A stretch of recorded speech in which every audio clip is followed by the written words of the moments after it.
This is the Marketing Made Easy for HR Consultants podcast, a show to help independent HR consultants get a pipeline of perfect fit, high-paying clients without expensive adverts, time-consuming social media activities, or energy-sapping and monotonous networking meetings. I'm your host, Nick Paninsky, author of How to Land Your Dream Client, a book which explains everything you need to know to get every sale and client you ever want. And if that sounds interesting, then make sure to grab your copy from the influential consultant website today. That being said, let's get into today's show. Okay, so welcome to another episode of Marketing Made Easy for HR Consultants. Today we've got our very first guest. We've got Ruth George with us. Ruth is a chartered member of the CIPD with over 25 years experience in senior HR management roles. She's previously worked as a HR director at Gallagher Heath, a leading UK insurance broker in the city. And she's also had a variety of essential HR roles for Homebase and other household names such as Next, Fujitsu, Seiko, and Travelport. Have I said Seiko right there? Seiko? I think it's Seiko, isn't it? That's how they say it. It's a Japanese firm, of course, and I don't speak Japanese. Seiko, excellent. Right, Seiko, there it is. Nowadays, Ruth is a chair of the CIPD branch in Hertfordshire with over 3,500 members, one of the largest branches in the country, and has spent the last 11 years running her own HR consultancy, providing a range of generalist HR support to both corporates and SME clients. A large part of Ruth's work concentrates on management and leadership development, and she's run several programs for international clients, both virtually and face-to-face.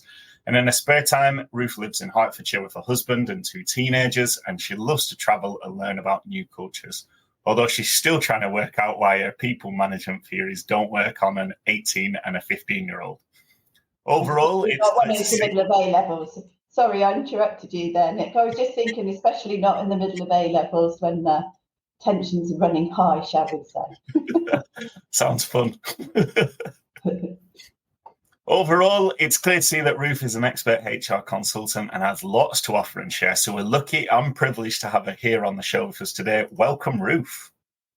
Thank you, Nick. What a fantastic introduction. It went on for a bit, didn't it? Well, you know, very old.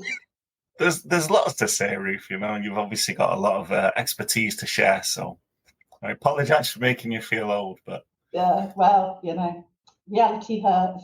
What can I say? Welcome to the show, Ruth. As I say, thank you for joining us. I've got some questions to run through with you, if that's okay. Yeah, of course. Excellent. So I guess let's start at the beginning. Can you quickly share with the listeners how we came to meet? I always enjoy this story. How you and I came to meet? Yeah. You gave me a ring, didn't you? You rang my mobile, and we had a chat. I think you were in Brazil at the time. So I remember we chatted about Brazil because I went there many, many years ago. I haven't been back there since. I would love to go. It's such an amazing country. It is. And you were lucky because you got to spend quite a few months there. I think when I was there for a couple of months, I think it was, or it was a fair few weeks anyway, and we managed to travel around quite a bit of it. But it's just massive, obviously, isn't it? So this still, so we only scratched the surface. But so I was very jealous of you talking from Brazil, and I was in probably rainy Hertfordshire because it's rained most days so far this year. I'm looking out of my window. There is a bit of sunshine, thank the Lord, this morning. Lovely. But so that's how we met. And and hence how we're now talking today. Yeah, I wanted to emphasize that for anyone listening because I know that people are reluctant to make cold calls. And I want to reassure them that when you make cold calls, the conversation can end up in a really positive place. Because as you say, we spoke for half an hour easily, chatting away. And now obviously you're my first guest on my podcast. Yeah, I think it's a cold call. I mean, it's not something that I personally have done a lot of. And I think it's a bit of pot luck, isn't it? You know, it depends who picks up. Well, hopefully you know who's going to pick up. It depends whether they pick up, doesn't it? And then it depends if they do pick up, you know, what frame of mind they're in and whether they've got a time to have a chat. And so it's a bit random and you don't know. But then on the flip side of that, if you don't try, then you'll never know, will you? So, right, exactly that. Yeah. I like to think of it as a little bit like exploring. You know, you're on a beach and you're turning over rocks trying to find a nice fossil or something, and then, you know, you don't get annoyed when you turn over the rocks and, you know, there's a crab pops out. You just, you know, carry on turning over rocks. You'll find the fossil eventually. So, see, you're making me feel old again now, Nick, talking about fossils. I just realised as I was saying that, I thought, I'm not comparing. That's not a good analogy. This analogy is going nowhere. Well, in terms of that analogy, Ruth, do you want to share your journey of how you transitioned from an in-house HR to a self-employed HR consultant? Because obviously you're a bit of a trailblazer. You've been doing it for years. Well, I don't know. Well, I've been doing it for it's about 12 years now, and I talk to lots of HR consultants because I run a group called HR Indies, which is just for self-employed HR freelancers, consultants, independents. And I'll come back to that a bit later. But when I started out, I did it for the same reason that most of the other HR consultants I speak to do it for, and that was to have flexibility. So I'd got into HR from graduating. I did a languages degree. Didn't have a clue what I wanted to do when I picked my languages A-levels. Went off to university, did a languages degree, not knowing what I was going to do with that afterwards. Graduated, still didn't know what I wanted to do. Ended up temping for the summer because obviously you come out of university, got to get some work, right, and earn some money. And I did some temping and got put into a personnel department, as it was called back then, and quite enjoyed that. And then asked the temping agency to find me more jobs in personnel departments. And long story short, I ended up doing a week of work shadowing at the next head office in Leeds. And they offered me a job at the end of the week. And I thought, well, probably better take this because this is quite a big company and a good opportunity. Yeah. And then I've just stayed in HR ever since and worked in sort of big corporates and doing quite a bit of international work, I suppose because of my languages. You know, that came in handy, and it was always a real joy to be able to use my languages in my work. And so I did European HR work for quite some years in various organisations in Next because they opened a store in Paris, and they sent me to Paris for 3 months to help with getting that up and running. Wow. And then I moved on from Next.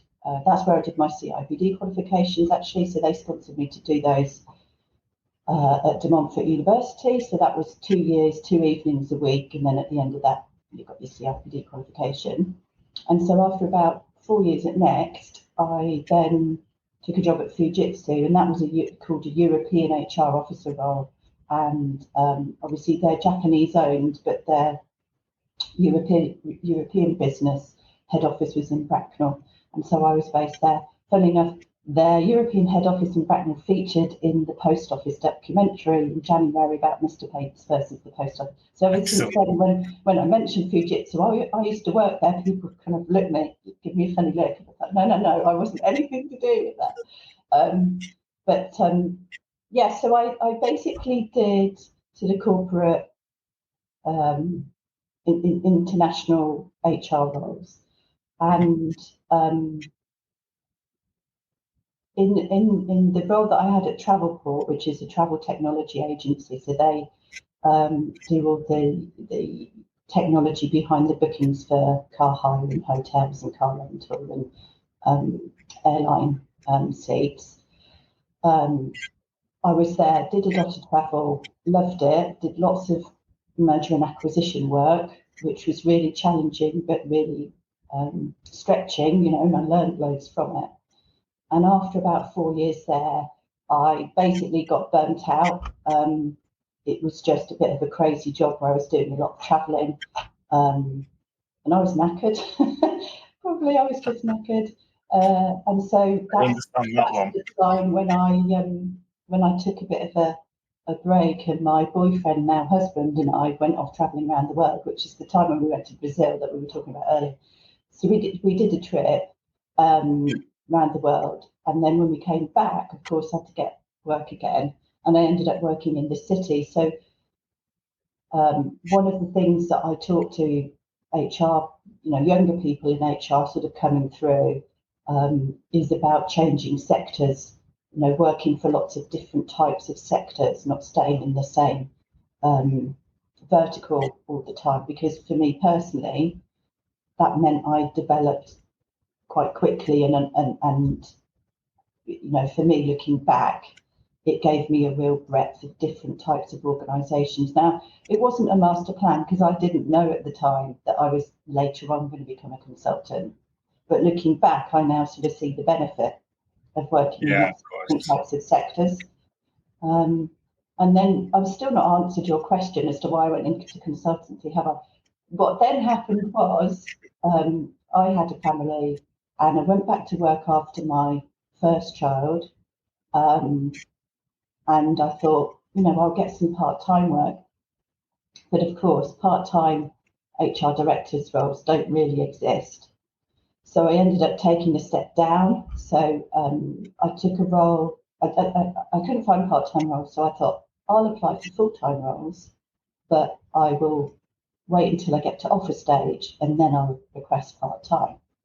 And so what it ended up was I had a couple of full-time job offers, and I went back to both of them and said, I don't want to do full-time. Can I do 3 days a week? Which I knew they'd say no to. And we kind of settled in the middle at 4 days a week. And I did that for a couple of years after I'd had my first child. So it gave me a bit of flexibility, but essentially I was doing a full-time role, but only getting paid 4 days a week for it. Yeah, I was just thinking that, because the work doesn't stop just because you're not there. Exactly. And so, of course, now having a young child, flexibility was becoming more and more important to me. And I just realised that in the world of HR, getting flexibility is incredibly difficult. We're brilliant at supporting the rest of the organisation with flexible working. We're great at talking to line managers about how they need to think more broadly about part-time and flexible working, and we're encouraging them to look at that for their teams. But when it comes to HR itself, we're absolutely crap at doing it for ourselves in HR, which is a bit ironic, really, isn't it? So I had a second child, and I'd kind of just about been able to make it work with one. And once I'd got 2 children, I was like, this is not going to work. Either we get a full-time live-in nanny and go down that route, and don't get me wrong, I know people that have done that and they've been quite happy doing that. That wasn't the right solution for us. And so ended up having a 2-year career break with the children. And after that was the point that I then thought, okay, what about consultancy work? Because I reckon I'll get a lot more flexibility doing consultancy. So that is a very, very, very long-winded answer to your question, isn't it? But it was essentially, it was for flexibility. And was it quite popular at a time, consultancy, being an external, an external resource, as it were? Was that? Well, there were people doing it. In fact, one of the things I went to when I was just sort of starting to dip my toe and think about it was a CIPD event. And my branch nearest to me, the Hertfordshire branch, ran an event. I think they called it Going Solo. And they had 4 people, and each of those 4 speakers sort of stood up and explained their particular story. So I think one was a learning and development specialist, and there were a couple of generalists there. So these 4 people stood up and told their stories. And the reason I went to that event was because I was starting to think, maybe this is something I should do. And I kind of collared one of the people in the coffee break, and I said, can I have a cup of tea with you? Because I'm thinking of doing this and I need to find out more. So in answer to your question, yes, there were people working as consultants. Famine back then, my concern was I'm not a specialist, so I've always been an HR generalist. Mm-hmm. And back then, I could see there were lots of opportunities for learning and development specialists. So it was, and I had used learning and development specialists from the other side of the table, you know, when I'd engage people to come in and deliver programs for us in various organisations I'd worked for. So I knew about that strand, but I wasn't so familiar with, if you're a generalist, how do you make consultancy work, other than, you know, the big consultancies that were out there already. You know, as a standalone, how do you make it work? So yeah, in answer to your question, there were some, but not as many as there are now. Okay, yeah, that'd be interesting. So, because it's quite popular nowadays being an independent HR consultant.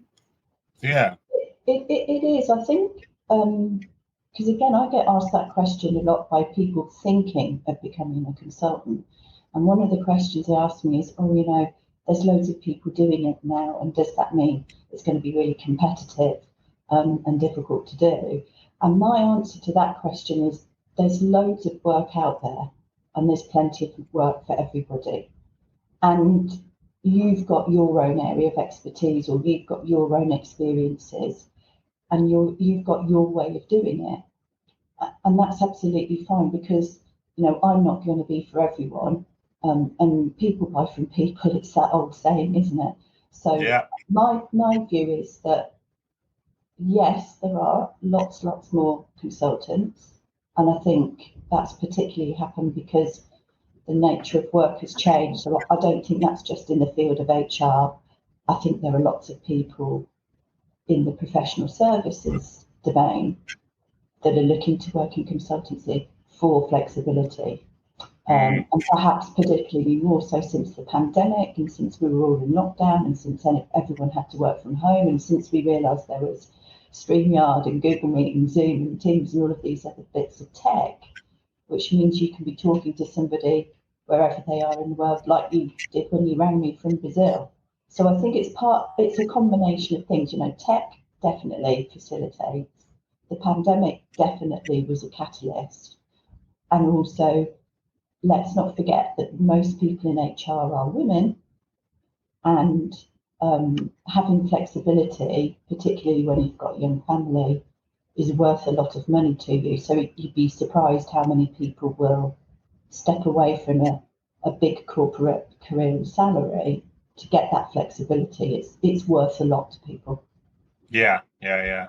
It's interesting you say as well. I just want to touch on this when you said people worry that the market is kind of congested. There's a lot of HR consultants. So is there enough work out there? And that it's a big one. I get asked that a lot as well. And it's interesting because I think people worry about, you know, will they have enough work? But where there are people problems, and organizations run on people. So is there enough work out there? Well, yeah, because where there's people problems. So, you know, it may not be the biggest project, you know, working with, you know, every organization out there. They may not want to pay the biggest fees, but there is work out there. You know, it's all out there. I agree. Conversations with people. Yeah, I agree. I think it's about identifying what you offer, being really clear about what you offer, and then it's about making those connections to be able to build trust. Because for things like HR services, a lot of the expertise that we can help organisations with relies on a relationship of trust, because if something suddenly hit the fan in their workplace, and that, you know, there's been a massive punch up between Nick Paninsky and Ruth George, and it's all kicked off, and what on earth do I do? They want to know that the person helping them, A, knows what they're doing, so they know their onions, but B, is somebody they can trust, because they're really worried about reputational damage and contagion with other members of staff and all of these sorts of things. So you need to be able to you need to have that, you know, that gravitas and that to be able to establish the rapport and be able to put their mind at rest, sort of thing, so that they can trust you. That is that's really key as well. I think, especially in the HR world, is that credibility, that trust, because what HR is basically selling is reassurance that your organization's going to be, not going to be in tribunal, not going to have reputational damage. When you take action against a disgruntled employee, or you're doing the right thing, because people worry, right? They don't know. They're not HR experts, and being able to ring someone up and say, is this right? Or blah, blah, blah. Yeah, that is worth its weight in gold, to tell people. Yeah. I always say, HR is second to marketing and sales in terms of the importance that we share with an organization. Because obviously with marketing and sales, there's no customers and there's no business. But there's also there's no people, there's no business. So yeah, absolutely. It's very interesting. It's also interesting that you talk about trust being key, because this is not planted for the listeners at home. Ruth will assure me of this. I've actually got a guide coming out in the next week, 2 weeks, which talks about how HR consultants can ensure that they appear trustworthy through their website. So there's a checklist and there's a guide about it. So it's throwaway. You can fill it out in a couple of minutes and you get the information. So yeah, I think sometimes it's hard for HR professionals because they're going into consultancy. They've got HR expertise, they've got experience, they know what they're doing. And what they don't know, or what I'm speaking from experience when I started out, what I didn't know was how you run a business. So I've never ever done that before. And I've supported loads of sales and business development people and marketing teams in my corporate career, but I've never had to do any of that stuff myself. And it's a necessary evil, if you don't build those connections, and if you don't put your name out there, and if you don't get known for who you are and what you do, how are people going to find you? So I think it's a bit of a chicken and an egg situation. Yes, you've got the HR knowledge and expertise, but whether you like it or not, you've got to build some confidence in marketing yourself and in developing business pipelines and in selling what you do, essentially. And for those of us in HR that have perhaps worked many years inside businesses, the first reaction you get is, that's not why I went into HR. And of course it isn't. You went into HR, if you didn't go into marketing or sales, you went into HR. So it's a bit of a mindset switch to sort of get yourself in that frame of mind. Yeah, 100%. I think that's one of the big things, is that people go into business because they're an expert at what they do. And they realize, that there's a better way of packaging and selling what they're doing rather than selling 9 to 5. But the problem is they've never had to package and sell themselves. So when it comes to actually doing it, they're a little bit clueless, and the reality kicks in. And they're a bit stuck. Yeah. So speaking of that, I guess I'm curious what you used to do and what you do now in terms of marketing and sales. What did you try? What worked? What didn't work? What have you learned? A lot of questions there for you, Ruth. Yeah, it was trial and error. I learned by my mistakes, which I often say to people is the best way of learning. Learn by the mistakes that you make and pick yourself up and say, all right, well, I won't do that again. But you don't know if you try. So as I said earlier, I'd had 2 years off, not working, being with little children at home, which turns your brain to mush. And at the end of that 2 years, I was kind of climbing the walls, and I thought, do you know what? It's better for me and for them if I go back to work, because it sent me a bit crazy. But the thing was, because I have not had this master plan, and I was living in Hertfordshire, but I didn't grow up in Hertfordshire. I'd never worked in Hertfordshire, and neither of my husband. We didn't have any family here. So I had kind of zero base to build from. And although I was on LinkedIn, and I was a very early adopter of LinkedIn, actually, but back in the day when it was just a bit of a CV really, and nothing more than that. Yeah. So I hadn't done any of the things that I now tell people to do, which is, if you know you're going to be leaving in X months' time, connect with everyone in your organisation on LinkedIn. Build those connections as much as you can. But I hadn't done that, so that was my first mistake. I also, of course, I'd never run my own business before. So what I did for the first 6 months, when I was sort of dipping my toe in and talking to people and seeing, am I going to do this or aren't I, is I became a bit of a networking tart for 6 months. So I quickly realised that you could do networking morning, noon and night if you wanted to, every day of the week. Yeah. And it was when I'd been in the corporate world, I didn't have time to do the day job, let alone do networking. So this was a whole new world to me.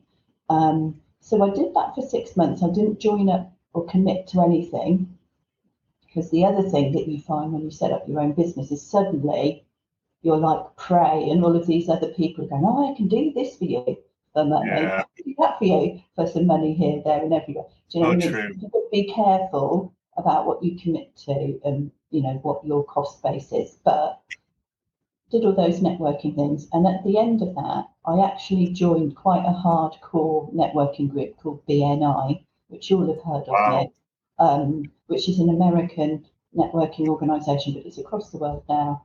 And back then, it was a weekly meeting, 6:30 a.m. in the morning, finished by 9, because the idea is you do it before the beginning of the business day.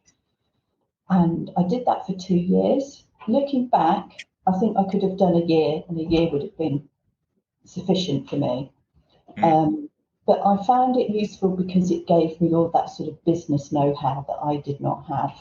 And because I'd only ever worked in sort of corporate HR stuff, I was ignorant about SMEs. I just didn't, but didn't have any experience in that sector. And so by being part of that BNI networking group and having to go every week, and if you can't go, you've got to find a replacement, and you're supposed to take referrals every week. It really is quite hardcore. It's not for everybody. It's a bit marmite. But I learned loads from that, absolutely loads. And now actually, I still say to people, with my invoicing, my monthly invoicing, I can look down that list and I can usually find things that were from someone that I met through someone that was from BNI. Wow. So it's surprising how that sort of ripple effect. So I say to people about networking, try lots of it, because then you get a view of what you like and what you don't like, and who's in the room, what's their business, but not just that, who are their connections more widely.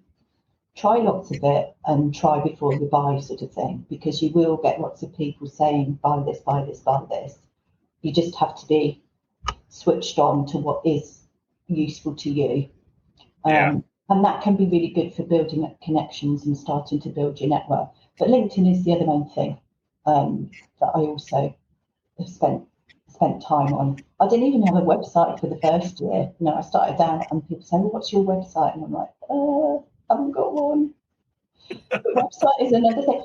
I did my website with Weebly, which is it's not completely free, but it's literally like $20 a year or something like that. Very low cost, build your own website. Again, because you'll meet lots of people say, I can do your website for you for £2. So you've got to be really savvy about that kind of thing. Yeah, I think that's one of the things that I noticed when I went into self-employed copywriting. There's just all of a sudden, there's just all these opportunities that people are presenting to you. And, when you work in the Monday to Friday, 9 to 5 for a corporate world, you don't see this. But then all of a sudden you're on LinkedIn, self-employed, and the DMs come flying. Everyone wants you to join something, pay for something. Everyone's got their hand out saying, give me money, join my program. And I think you're right there is, be careful about what you invest in. I made a couple of poor choices, shall I say. Well, we all do that, don't we? Yeah. You learn by your mistakes, and then you work out, gradually you figure out what works for you. And also it depends on your start point as well. So another thing that I did really badly, and I now advise people that ask me about it, don't do what I did, is because I'd had that 2-year career break, and there were no warm leads, there was nothing, it was like tumbleweed.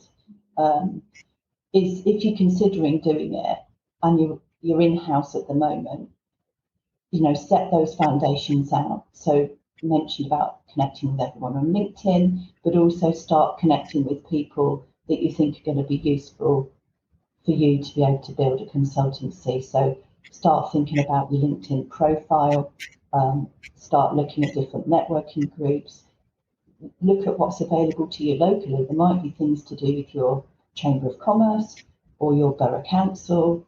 Often they provide lots of support for small businesses, and it's either free or it's very, very low cost.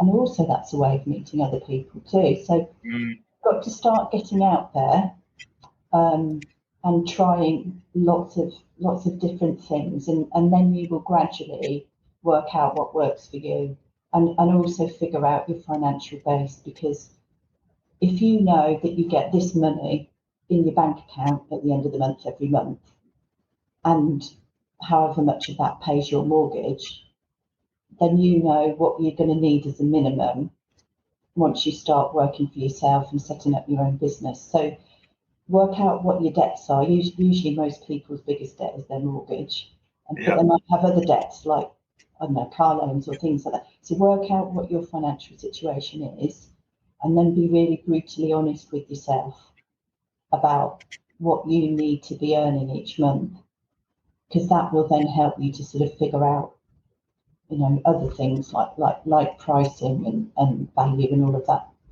good stuff. But you can't just sort of, unless you've got money to burn, you can't just go off and go, oh, I'm going to spend this on a website, and I'm going to spend this on search engine optimization, and I'm going to spend this on whatever. You've got to be picky. Yeah, I think that's very true. Because as you say, well, people are out there asking for your money, and it's very easy to get seduced by these things. So end up investing in things that aren't right for you. But I do like your advice there. Find out what works for you. Get your name out there. Get your face out there. Get meeting people. For you, it's networking. Mm-hmm. I like that. I like to think about marketing and sales as getting into strategic conversations with people. If you're not talking to people about the problems and about how you can solve those problems, then you're not going to get any clients. Very simple. Yeah. So simple. Okay, well, Ruth, we're almost at the end. So I guess, we've had a little summary there. I guess if I was to give you one last question, how do you handle periods of slow business or client droughts? How does that? I think that's a big. It is, and it is at the moment, because I see quite a few posts on LinkedIn at the moment, and also I see comments from people in WhatsApp groups that I'm in, and the market's really, really difficult at the moment. I think there's just a combination of factors. There's a lot going on in the big bad world, isn't there? And there's been a lot of uncertainty. At least now an election has been called, and I think once that's happened, my view is things will stabilise then, and that's better for business, because whenever there's uncertainty and people aren't sure, then they hesitate, and then they're not going to buy as quickly. And I think for a lot of people, that's been a struggle this year so far. That said, for me, I actually had a really busy January and February, to the extent that I was like, this is a bit too much, really, and I was outsourcing a lot of stuff. And then March and April were really quiet for me. May and so far it's been busy again. So I think it's partly because I've now been going for nearly 12 years that I know that there'll be ups and downs. And also it's partly the way that I've built my business over time. I mean, that makes it sound again like I had some master plan. I didn't have a master plan, it's just what's happened. But I have a mix of different types of work. So I do have a few retainers. So it's nice to have a few retainers that every month are coming in. But that is not the majority of my work. And I still have quite a lot of ad hoc stuff. So people that literally I get a phone call, are you Ruth George? Yes. And I'm like, oh yes, I can help with that. And then I always say to people, where did you find tell me, by the way, did someone recommend me? And when they're saying, no, you weren't recommended, it's because they found me on Google. And then I always say, well, what did you put into Google? Because I don't do Google AdWords or any of that stuff. And they say, oh, I just put in HR consultant near me or HR consultant Hertfordshire. And the trouble with Google now is there's so many sponsored things that the first page you just see the sponsored stuff. You've got to scroll down to see the non-sponsored stuff. But usually I'm sort of fairly near the top of that, thankfully. So that helps me. But yeah, so some of my stuff is ad hoc, and then a lot of what I do now is more sort of leadership and management development workshops and training. And so that's a bit of a bedrock of what I do too. So I have a mix, but that's not to say that I don't also have down periods where it is quieter. But I know to expect those now, having been in it for 12 years. That's awesome. I guess if I was going to pull out what you're saying there, you've got your retainers, which is kind of your bread and butter stuff, but then you've kind of got, I guess, two signature offers. You've got your management and leadership development stuff. Sorry, not two signature offers. You've got that leadership and management stuff. I guess two pull factors where people find you, the leadership and management stuff, but then also when people find you on Google. So these are your big, and then obviously you've got your base from your networking. Yes, because I've got this HR Indies group that I run for consultants, and we've got nearly 200 people in that group now. And then, as you mentioned at the beginning, I'm also the chair of Hertfordshire CIPD, which is another voluntary role. But I love that because it gives me lots of connections as well. And one of the reasons I love what I do is I love connecting people. So if someone comes to me and says, "Oh, I'm not sure about this," I love being able to say, "Oh, you need to speak to so-and-so. They'd be a really good connection for you," and helping that to happen. And I'm able to do that a lot through my HR Indies group, but also through the CIPD branch as well. So it's sort of a mix of things, or for me it is anyway. It's a mix of several different things that means I never have to worry too long if things get a little bit quieter, because I always know there's other things that are coming along soon.